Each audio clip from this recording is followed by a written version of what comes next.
Heyo! Hi, welcome back to another episode of John Opens Stuff. And this time, I'm not just going to open stuff, we're also going to go kind of deep on some of the Magic the Gathering stuff. So if you're not into that, well, I'll do something different next week. But before I get started, please take a moment to like, subscribe, ring the bell to get notified, check out the Authors and Dragons Patreon so you can be part of our awesome Discord family, and make sure that you take the time to do the things to get notified of whenever I'm doing this silliness. So there's a podcast that I listen to called The Commander Smiths, and it's this couple of guys from I want to say Minnesota, somewhere in the upper Midwest where they get winter.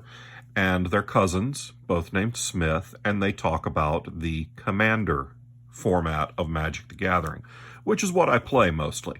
And I enjoy their podcast, and I'm part of their Discord, and I just joined their Patreon. I back them on Patreon. And at different tiers on their Patreon, just like with Authors and Dragons, where for $1 you can join our Discord, but at other levels you get other stuff. With the Commander Smiths, at different levels you get different stuff. And I've been a patron for a long time at the proxy per month level.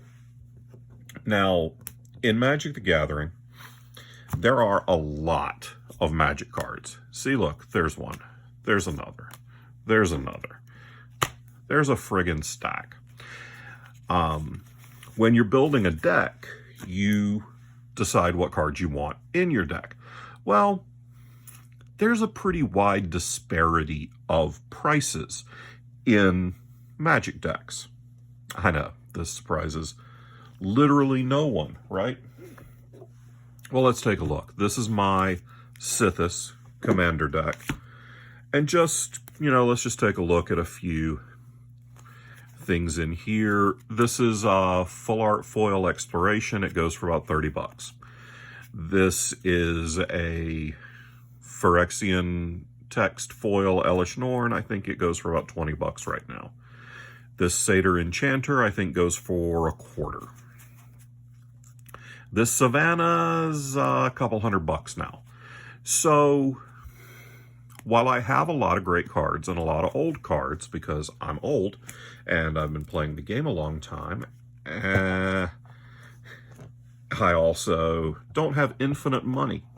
So since Commander is a casual format, that means it is not competitive, and there are no judges checking the contents of your deck, and there also are typically no stakes when you're playing. You're just playing for funsies.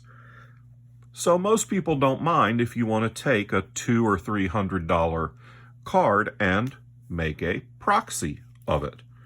So this is a fake version of a real Magic card, and I like the ones that have the cool borderless full art look to them because they look different. They look neat. Sometimes they have comic book characters on them. Sometimes they have people from TV shows, and sometimes they have Edward Scissorhands. These are all from the Commander Smiths podcast, and over the months that I've been a patron, I've gotten quite a few proxies. But they just came out with a new thing that they're doing where at certain levels you get foil proxies. Now, this is a foil Magic card. You can see it, it's shiny. This is a not foil Magic card. There's not a whole ton of difference, but I like foils. I think they're pretty. I think it makes the colors pop on some cards quite a bit. Like that guy. That looks awesome in foil because the magic-y fart smoke reflects. So it's neat. So I upgraded my Patreon subscription, and now we're going to take a look at what should be the first of my foil proxies. I think the way their subscription works is you can get 2 proxies each month, and I'm never real great about doing those on time, so I usually send them 2 months worth of proxy requests at once.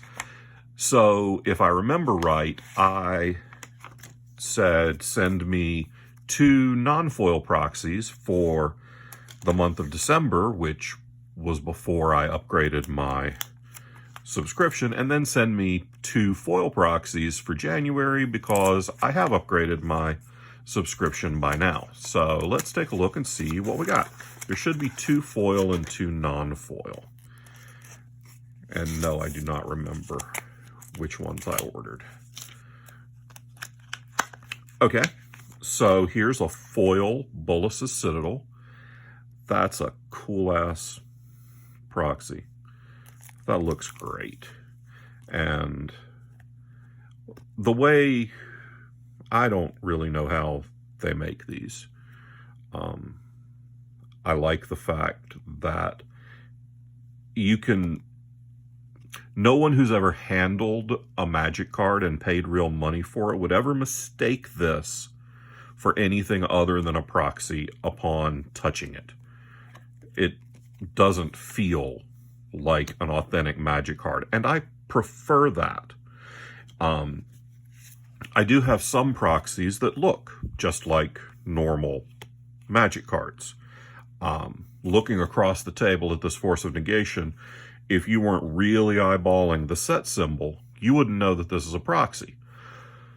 The problem is sometimes I sell cards, and sometimes I trade cards. So whenever I get proxies that are close to the real card, like this one even has the set symbol, I try to make sure that I always get different art made on the backs of the cards so that if somebody ever wants to buy a card, trade for a card, I will know that, hey, don't sell that one, it's fake. Ooh, this is spicy. That's pretty. This is a full art foil mana drain proxy. And this is really shiny and blingy. And we're going to put it in a perfect fit. Perfect fits are smaller sleeves that fit over your cards when you put it inside a bigger sleeve. I double sleeve everything worth over $10, and anything that just feels kind of wonky, I always double sleeve that. And then these are my non-foils for the month. Obviously, they don't look as good. That's why they're at the cheaper Patreon level, but they're still pretty cool. Bayou is expensive as hell. It's like $300 or $400 now. Scarab God's not too expensive. I just wanted another one. And these proxies are what you call rebacks. This is a real Magic card. It's just got the proxy attached to it. You can just barely see it peeling off. Now with these, I always put them in perfect fits because I want to make sure that no wear and tear happens and peels the front off the card. Most of the time, people don't have any problem playing with proxies. It's kind of accepted within the Commander community that you're playing for funsies. You're not playing for any stakes. So you want to be able to play with cool cards? Play with whatever you want. Personally, I try not to play with a proxy unless I have at least one copy of the card. So 1 or 2 of my decks have no proxies in them. Some of them have multiple proxies. Like Force of Negation is a $100 card. I own 1. I'm not going to go out and buy 2 or 3 more for the decks I want them for. I'll use proxies.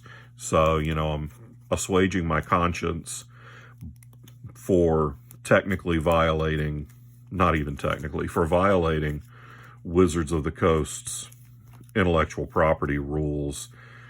I'm assuaging my conscience by making sure that I don't proxy anything that I don't already have copies of. And in some cases, I play the proxies over my real ones. This Yoda Mystical Tutor is just cute as hell.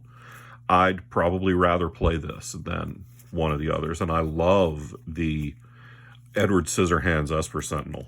I love this art. I think it's super cool. So that's today's mail call and a brief rundown on what proxies in Magic the Gathering are, the new ones I just got, and kind of my philosophy on it. You can agree or disagree and tell me how stupid I am in the comments, and it's entirely possible that I'll agree with you. No, I won't. One, I'm generally contrarian. Two, ooh. I just saw these laying on my table, and I wanted to make sure I put these in a video, but I hadn't yet. So check this out. We are not done. These are dice that I backed on Kickstarter, and they have googly eyes in the dice. So this is a seven-piece dice set. There's 2d10s. And it's hard as hell to read. So it's not, I doubt I'm going to play with these. Yeah, that's really hard to read. The red lettering on the clear is not great. The googly eyes are funny as shit, though. And that's all I wanted. These were just for the lulz. I wanted dice with googly eyes in them. So I have dice with googly eyes in them. And if you join us at A&D Con 2022 in Charlotte, North Carolina, the weekend of August 19th, you can see the googly dice. All right. That's really all I've got. So, peace.